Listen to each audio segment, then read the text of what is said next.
The Land Rover Defender is a British four-wheel drive off-road utility vehicle developed from the original Land Rover Series launched in 1948. In October 2013, Land Rover announced that production would end in December 2015, after a continuous run of 67 years. Name and badge distinctions: the model was introduced in 1983 as the Land Rover 90 and the Land Rover 110, with the numbers representing the wheelbase in inches.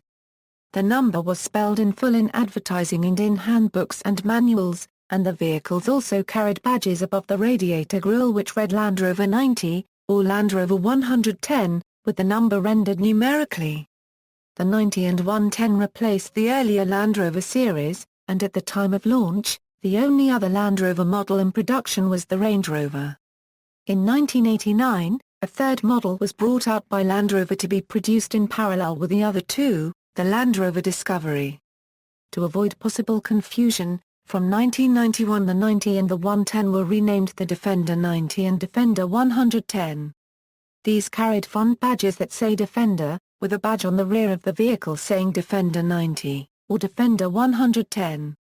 The current model, from 2007, still has the space above the radiator for the badge, but this is simply blank, and they have Land Rover spelled across the leading edge of the bonnet in raised individual letters. At the rear is a new Defender badge with an underlining swoosh. On these current models there are no badges defining the wheelbase model of the vehicle. The 127-inch wheelbase Land Rover 127 available from 1985 was always marketed with the name rendered numerically. Following the adoption of the Defender name, it became the Defender 130, although the wheelbase remained unchanged. North American specification Defenders sold between 1993 and 1997 said only Land Rover with no 90, or 110 numeric designation. Land Rover 90 and 110, production of the model now known as the Defender began in 1983 as the Land Rover 110, a name which reflected the 110-inch length of the wheelbase. The Land Rover 90, with 93-inch wheelbase, and Land Rover 127, with 127-inch wheelbase, soon followed. Outwardly, there is little to distinguish the post-1983 vehicles from the Series 3 Land Rover. A full-length bonnet, revised grille, plus the fitting of wheel arch extensions to cover wider track axles are the most noticeable changes. Initially the Land Rover was also available with a part-time 4WD system familiar to all derivatives produced since 1949. The part-time system failed to sell and was quickly dropped from the options list by 1984. While the engine and other body panels carried over from the Series 3, mechanically the 90 and 110 were modernized, including coil springs, offering a more comfortable ride and improved axle articulation, a permanent four-wheel drive system derived from the Range Rover, featuring a 2-speed transfer gearbox with a lockable center differential, a modernized interior, a taller one-piece windscreen, a new series of progressively more powerful and more modern engines. The 110 was launched in 1983, and the 90 followed in 1984. From 1984, wind-up windows were fitted, and a 2.5-liter, 68-horsepower diesel engine was introduced. This was based on the earlier 2.3-liter engine, but had a more modern fuel injection system as well as increased capacity. A low-compression version of the 3.5-liter V8 Range Rover engine transformed performance. It was initially available in the 110 with a 4-speed transmission with integral transfer case, then later in conjunction with a high-strength Santana 5-speed transmission. This period saw Land Rover market the utility Land Rover as a private recreational vehicle. Whilst the basic pickup, station wagon and van versions were still working vehicles, the county station wagons were sold as multi-purpose family vehicles, featuring improved interior trim and more comfortable seats. This change was reflected in Land Rover starting what had long been common practice in the car industry: Euro detail changes and improvements to the county model from year to year in order to attract new buyers and to encourage existing owners to trade in for a new vehicle. These changes included different exterior styling, graphics and color options, and the introduction of new options, such as radio cassette players, styled wheel options, headlamp wash wipe systems, as well as accessories such as surfboard carriers and bike racks. The switch from leaf spring to coil spring suspension was a key part of the new model's success. It offered improved off-road ability, load capacity, handling, and ride comfort. The 127, from 1983 Land Rover introduced a third wheelbase to its utility lineup, a 127-inch wheelbase vehicle designed to accommodate larger, heavier loads than the 110. Called the Land Rover 127, it was designed specifically with use by utility and electrical companies in mind, as well as military usage. In its standard form it is a four-door six-seater consisting of the front half of a 110 station wagon, and the rear of a 110 high-capacity pickup. The logic was that this allowed a work crew and their equipment to be carried in one vehicle at the same time. The 127 could carry up to a 1.4 tons payload, compared to the 1.03 tons payload of the 110 and the 0.6 tons of the 90. 127s were built on a special production line, and all started life as 110 station wagon chassis. These were then cut into and the 17 inches of extra chassis length welded on before the two original halves were reunited. 127s did not receive their own dedicated badging like the other two models, instead they used the same metal grille badges as used on the Series 3 109 V8 models, that simply said Land Rover. Although the standard body style was popular, the 127 was a popular basis for conversion to specialist uses, such as mobile workshops, ambulances, fire engines or even flatbed transports. In South Africa, the Land Rover assembly plant there offered a 127 station wagon with seating for 15. Land Rover also offered the 127 as a bare chassis, with just front bodywork and bulkhead, for easy conversion. Initially held back by the low power of the Land Rover engines, the 127 benefited from the improvements to the lineup, and by 1990 was only available with the two highest power engines, the 134 HP 3.5-litre V8 petrol, and the 85 HP 2.5-litre diesel turbo. Engine development: the original 110 of 1983 was available with the same engine lineup as the Series 3 vehicles it replaced, namely 2.25-litre petrol and diesel engines, and a 3.5-litre V8 petrol unit, although a small number of 3.2-litre V8s were produced. In 1981 the 2.25 AL engines were upgraded from 3 to 5 crankshaft bearings in preparation for the planned increases in capacity and power. The 2.5-litre version of the diesel engine, displacing 2,495 cubic centimeters and producing 68 HP, was introduced in both the 110 and the newly arrived 90. This was a long-stroke version of the venerable 2.25-litre unit, fitted with updated fuel injection equipment and a revised cylinder head for quieter, smoother and more efficient running. A timing belt also replaced the older engine's chain. In 1985 the petrol units were upgraded. An enlarged four-cylinder engine was introduced.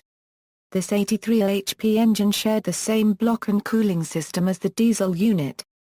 Unlike the diesel engine, this new 2.5-litre petrol engine retained the chain-driven camshaft of its 2.25-litre predecessor. At the same time, the 114 HP V8 was also made available in the 90, the first time a production short-wheelbase Land Rover had been given V8 power. The V8 on both models was now mated to an all-new 5-speed manual gearbox. The year 1986 saw improvements in engines to match the more advanced offerings by Japanese competitors. The diesel turbo engine was introduced, a lightly turbocharged version of the existing 2.5-litre diesel, with several changes to suit the higher power output, including a redesigned crankshaft, Teflon-coated pistons and pneumonic steel exhaust valves to cope with the higher internal temperatures. Similarly, an 8-blade cooling fan was fitted, together with an oil cooler. The 2.5 diesel, 2.5 petrol and diesel turbo engines all shared the same block castings and other components such as valve gear and cooling system parts, allowing them to be built on the same production line. The diesel turbo produced 85 HP, a 13% increase over the naturally aspirated unit, and a 31.5% increase in torque to 150 lb-ft at 1800 rpm. Externally, turbo diesel vehicles differed from other models only by having an air intake grille in the left-hand wing to supply cool air to the turbo. The engine was adopted as the standard engine for UK and European markets. Early turbo diesel engines gained a reputation for poor reliability, with major failures to the bottom end and cracked pistons. A revised block and improved big end bearings were introduced in 1988, and a redesigned breather system in 1989. These largely solved the engine's problems, but it remains prone to failure if maintenance is neglected. At the same time that the diesel turbo was introduced, the V8 engine was upgraded. Power was increased to 134 HP, and SU carburetors replaced the Zenith models used on earlier V8s. Sales turnaround: the new vehicles with their more modern engines, transmissions, and interiors reversed the huge decline in sales that took place in the 1980s. This growth was mainly in the domestic UK market and Europe. African, Australian and Middle Eastern sales failed to recover significantly. The company itself adopted more modern practices, such as using marketing campaigns to attract new buyers who would not previously have been expected to buy a Land Rover. The operation was streamlined, with most of the satellite factories in the West Midlands that built parts for the Land Rover being closed and production brought into the Solihull factory, which was expanded. To maximise sales in Europe, Land Rover set up the Special Vehicles division, which handled special low-number conversions and adaptations to the vehicles. The bulk of the division's work was the construction of stretched wheelbase mobile workshops and crew carriers for British and European utility companies, often including six-wheel drive conversions, but more unusual projects were undertaken, such as the construction of an amphibious Land Rover 90 used by the company as part of his sponsorship of Cows Week from 1987 to 1990. The Special Projects division also handled specialized military contracts, such as the building of a fleet of 127-inch V8-powered Rapier missile launchers for the British Army. The Rapier system actually consisted of 3 Land Rovers, a 127 which carried the launching and aiming equipment, and 2 110s which carried the crew and additional equipment. Defender: the biggest change to the Land Rover came in late 1990, when it became the Land Rover Defender, instead of the Land Rover 90 or 110. This was because in 1989 the company had introduced the Discovery model, requiring the original Land Rover to acquire a name. The Discovery also had a new turbo diesel engine. This was also loosely based on the existing 2.5-litre turbo unit, and was built on the same production line, but had a modern alloy cylinder head, improved turbocharging, intercooling and direct injection. It retained the block, crankshaft, main bearings, camber system, and other ancillaries as the diesel turbo. The breather system included an oil separator filter to remove oil from the air in the system, thus finally solving the diesel turbo's main weakness of rebreathing its own sump oil. The 200 TDI as the new engine was called produced 107 HP and 195 lb-ft of torque, which was nearly a 25% improvement on the engine it replaced specification due to changes associated with the turbo position and exhaust routing. This engine finally allowed the Defender to cruise comfortably at high speeds, as well as tow heavy loads speedily on hills while still being economical. In theory it only replaced the older diesel turbo engine in the range, with the other 4-cylinder engines still being available. However, the TDI's combination of performance and economy meant that it took the vast majority of sales. Exceptions were the British Army and some commercial operators, who continued to buy vehicles with the 2.5-litre naturally aspirated diesel engine. Small numbers of V8 engine Defenders were sold to users in countries with low fuel costs or who required as much power as possible. Along with the 200 TDI engine, the 127's name was changed to the Land Rover Defender 130. The wheelbase remained the same. The new figure was simply a tidying up exercise. More importantly, 130s were no longer built from cut and shut 110s, but had dedicated chassis built from scratch. 1994 saw another development of the TDI engine, the 300 TDI. Although the 200 TDI had been a big step forward, it had been essentially a reworking of the old turbocharged diesel to accept a direct injection system. In contrast, the 300 TDI was virtually new, despite the same capacity, and both the Defender and the Discovery had engines in the same state of tune, 111 bhp, 195 lb-FAFT. Throughout the 1990s the vehicle attempted to climb more and more upmarket, while remaining true to its working roots. This trend was epitomized by limited edition vehicles, such as the SV90 in 1992 with rollover protection cage, alloy wheels and metallic paint, and the 50th anniversary 90 in 1998 equipped with automatic transmission, air conditioning and Range Rover 4.0-litre V8 engine. A new variant was the Defender 111 double cab, featuring a station wagon-style seating area, with an open pickup back. Although prototypes had been built in the series days, it was not until the late 1990s that this vehicle finally reached production. Land Rover South Africa offered a unique Defender during the period the group was owned by BMW. Between 1997 and 2000, the Defender 90 and 110 were offered with a BMW petrol engine alongside the normal TDI engine. The engine was the BMW M52 2800 cc, straight 6, 24-valve engine as found in the BMW 328i, 528i, 728i and the Z3.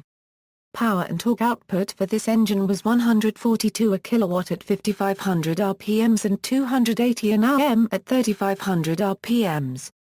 This option was offered due to a demand for a petrol-driven alternative to the diesel engine after production of the V8 Defender had ended. The vehicles were built at Rosslyn outside Pretoria. Total production for the 2.8i was 632 Defender 90s and 410 Defender 110s. Early models were not speed restricted, but later models were limited to 160 km/h.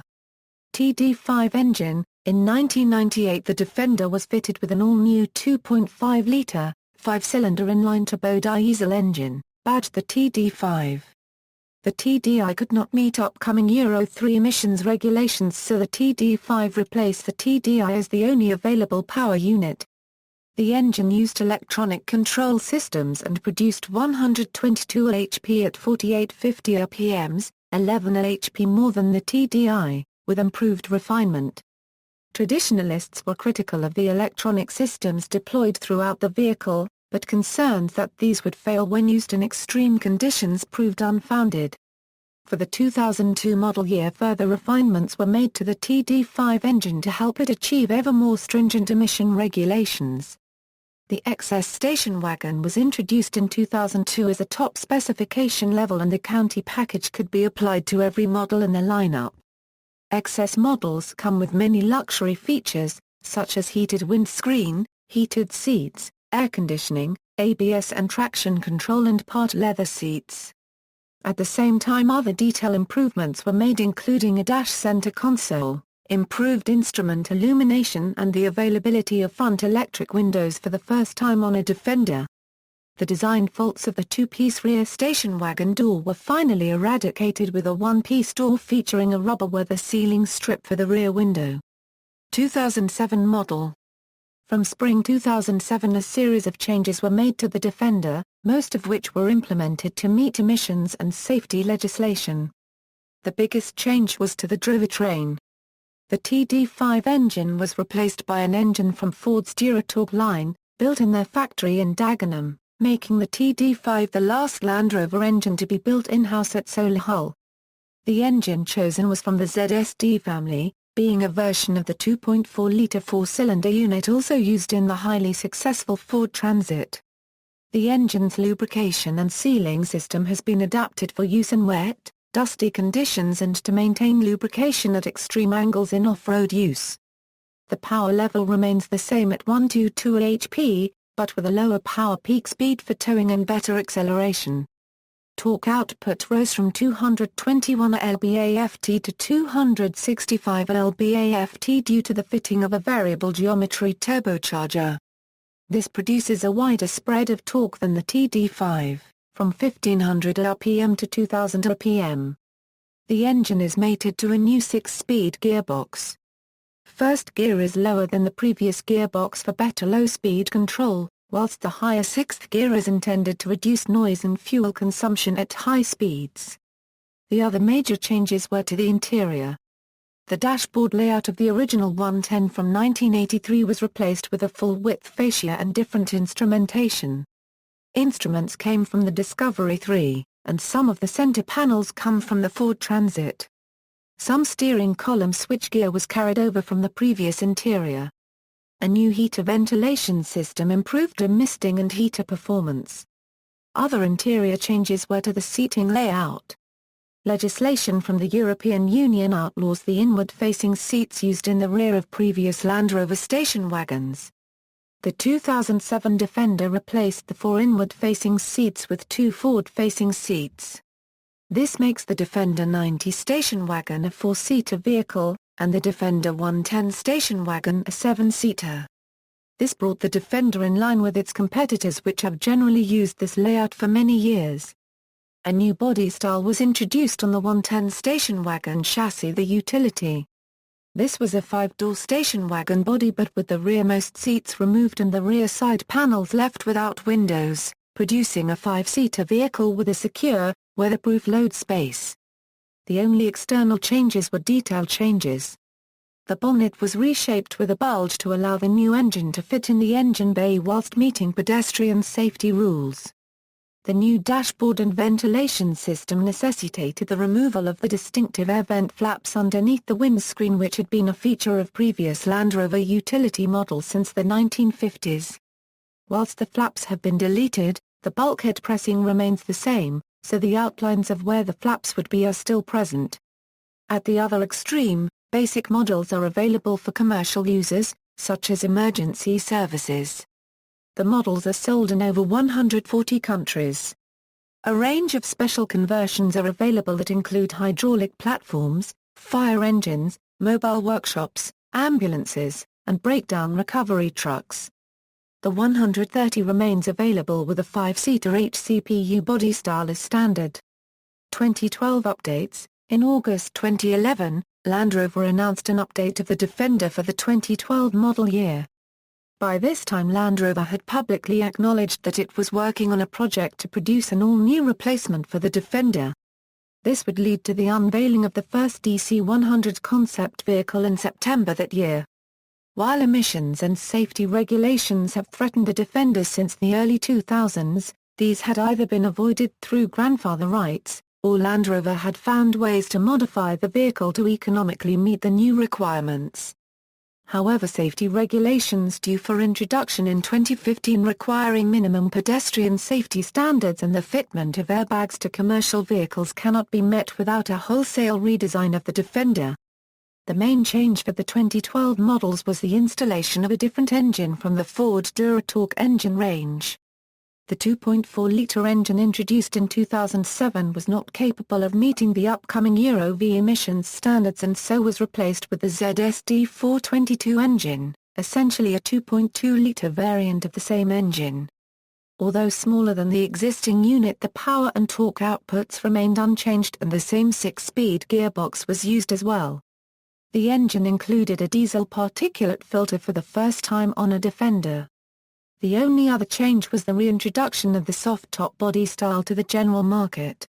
This had been a popular option for the Land Rover Series, but by the introduction of the Defender had been relegated to special order and military buyers only.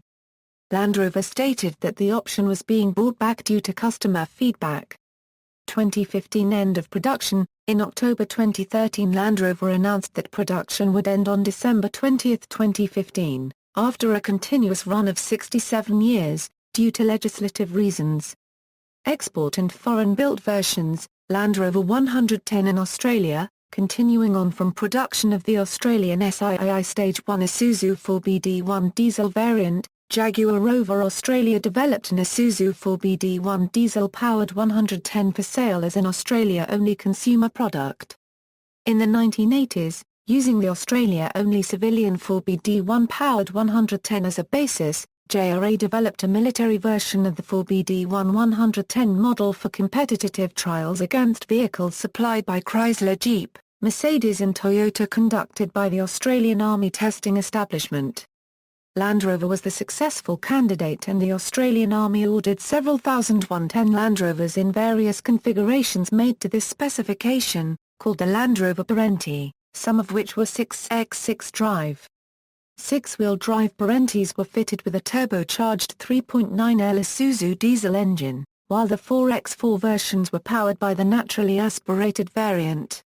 The Australian Army vehicles were assembled at the Jaguar Rover Australia facility at Moorebank, NSW, from locally made components and other components from the UK and Japan. Between 1981 and 1990, the Isuzu 4BD1 engine was the only diesel option available for Land Rover in Australia. All 110 cab chassis Defenders sold in Australia during this time had a wheelbase of 120 inches in order to accommodate an 80FTX6FT tray. A small number of 6x6 cab chassis Defenders were also made by JRA during this time. Whilst the Land Rover has been in use in the Australian military from 1959, as a consumer product from the 1970s it fell out of favour as a 4x4 work vehicle while offerings from Toyota and Nissan increased in popularity. Mid-2009 Land Rover expanded the model range to include 110 and 130 cab chassis, panel van and high-capacity pickup versions and late in the year announced the reintroduction of the 90 station wagon model for sale from early 2010. The Defender has proven to be vulnerable to landmines and improvised explosive devices, and the Army's new specification calls for optional armor. The Army Parentis are being replaced with unarmored Mercedes G-Wagons. Land Rover vehicles built for the ADF under the Parenti and Bush Ranger contracts were specially designed 4x4 and 6x6 vehicles built at either Moorebank or Adelaide and had different power units and transmission systems to the solar hull-built, Defender-based Land Rover 110 vehicles now commissioned. George Fowler, LRA Engineering, who is responsible for the development of this latest production-based Land Rover 110, said the order for the new TD5 Defender was a breakthrough for LRA in the ADF vehicle procurement program. The ADF has decided to use a production vehicle which is designed for a 10-year period of service. This decision recognizes the increased levels of reliability and durability of a solar hull production Defender 110, with a new TD5 power unit. George Fowler and his team of engineers developed a concept vehicle, based on a production Land Rover 110, that was similar to existing Parenti and Bush Ranger Land Rover 4x4 vehicles in terms of driver control layout and ancillary equipment. http www.remlrcompix3/BBLRP/UN-CMIT-JPG for a picture of the Australian Defence Force TD5 110 Defender. Defender in the USA. In 1993 Land Rover launched a Defender in the North American market. Although the Range Rover had been sold there since 1987, this was the first time utility Land Rovers had been sold since 1974. To comply with the strict United States Department of Transportation regulations, ranging from crash safety to lighting, as well as the very different requirements of American buyers, the North American specification Defenders were extensively modified. The initial export batch was 525 Defender 110 county station wagons, 500 to the United States and 25 to Canada. They were fitted with a 3.9-litre V8 petrol engine and 5-speed manual transmission. All of the vehicles were white. They sported full external roll cages and larger side indicator and tail lights. All were equipped with the factory-fitted air conditioning system. For the 1994-1995 model year Land Rover offered the Defender 90, fitted with a 3.9-litre V8 engine and a manual transmission which was clearly intended to compete with the Jeep Wrangler. Initially, the Defender 90 was only available as a soft top, but later version was offered with a unique, removable, fiberglass roof panel or regular station wagon hardtop. In the final year of U.S. production the engine was improved, designated 4.0 and mated to a 4-speed automatic transmission. In 1998, regulations changed to require the fitting of airbags for both front seat passengers in all vehicles, as well as side door impact requirements. The Defender could not be fitted with these without major modifications, which, given the small numbers of NAS vehicles sold in relation to Land Rover's global sales, were not economically viable. Land Rover retired its utility vehicles at the end of 1997 to focus on its more upmarket Discovery and Range Rover models, as well as the then newly launched Freelander. Defender licensees and clones. Defenders, derivatives and clones have been built by a number of manufacturers including Santana Motors in Spain, Muratab in Iran, Otoka in Turkey, and Carmen in Brazil. Assembly also occurs in Pakistan, Malaysia and South Africa. Military Defenders. Land Rover Defender vehicles have been used by many of the world's military forces, including the U.S. in some limited capacity, following experience with the vehicle during the First Gulf War, where U.S. forces found the British Army's vehicles to be more capable and better suited to operation in urban areas and for airlifting than the Humvee. The British Army has used Land Rovers since the 1950s, as have many countries in the Commonwealth of Nations. The British Army replaced its Series 3 fleet with 110s in 1985, with a smaller fleet of 90s following in 1986. Both used the 2.5-litre naturally aspirated diesel engine.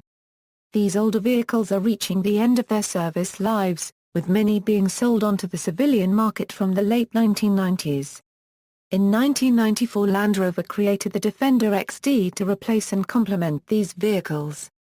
Powered by 300 TDI engines, the XD has a much stronger chassis, with fiber webbing around the welded joints in the chassis and around stress points to massively increase load capacity.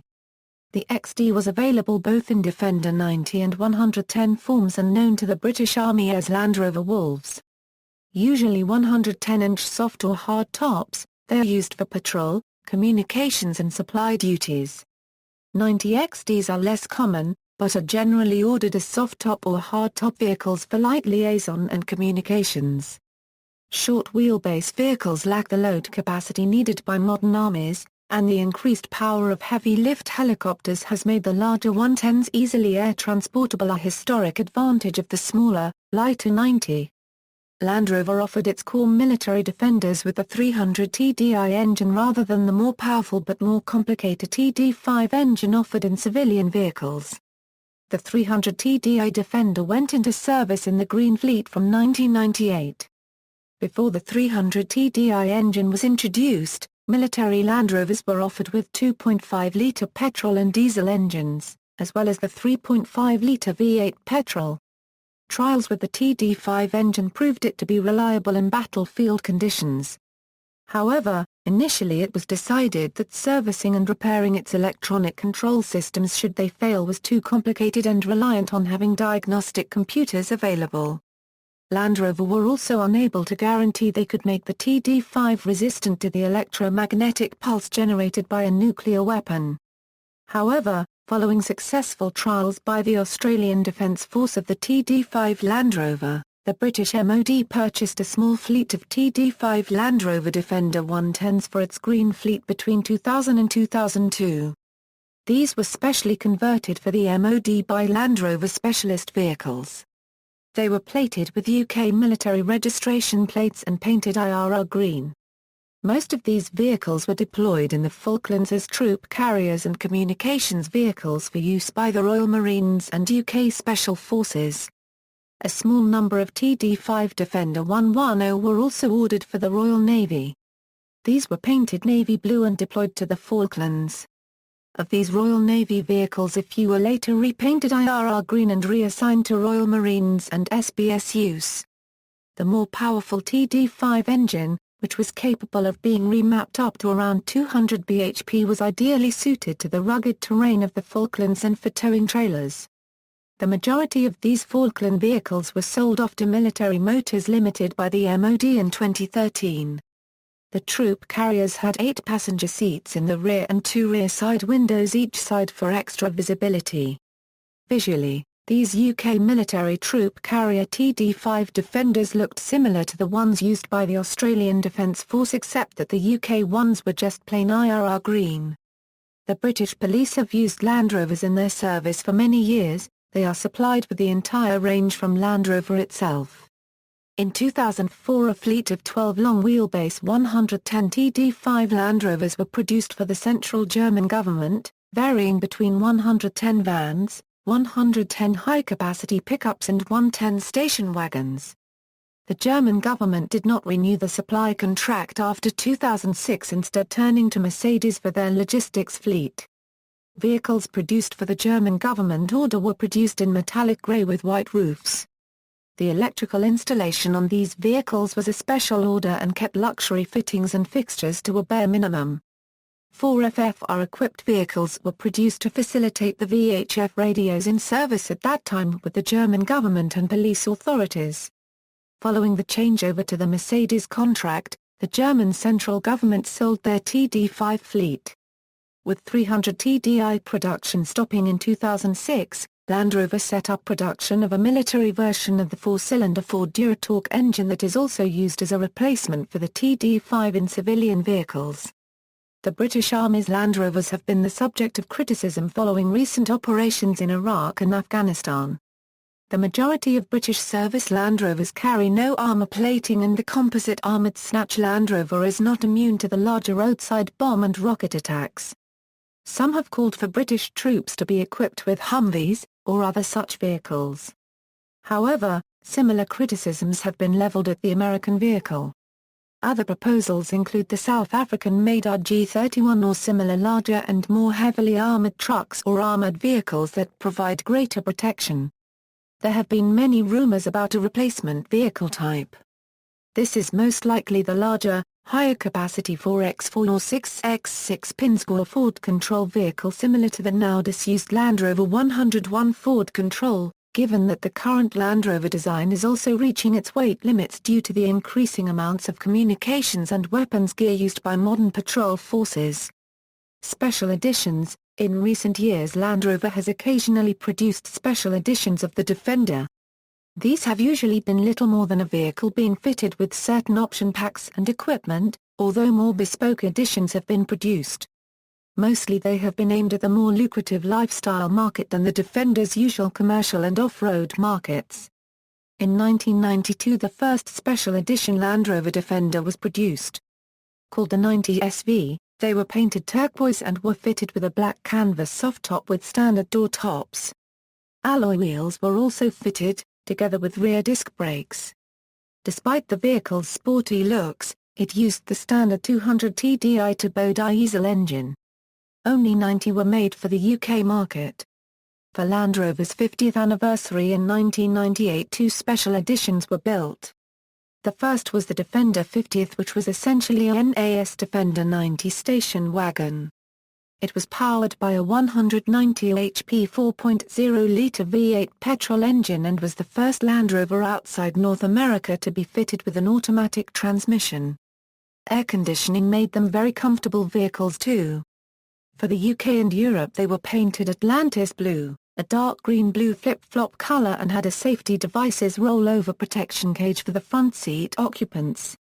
In total 10 71 50th anniversary Defenders were built. 385 for the UK home market, the rest for Japan, Europe and Middle East. The second 1998 special edition was the Heritage, intended to hark back to the early days of Land Rover in the 1940s. Available in 90 or 110 station wagon form, the Heritage was only available in the 2 original colours offered by the companion, the dark bronze green or the light pastel Atlantic green.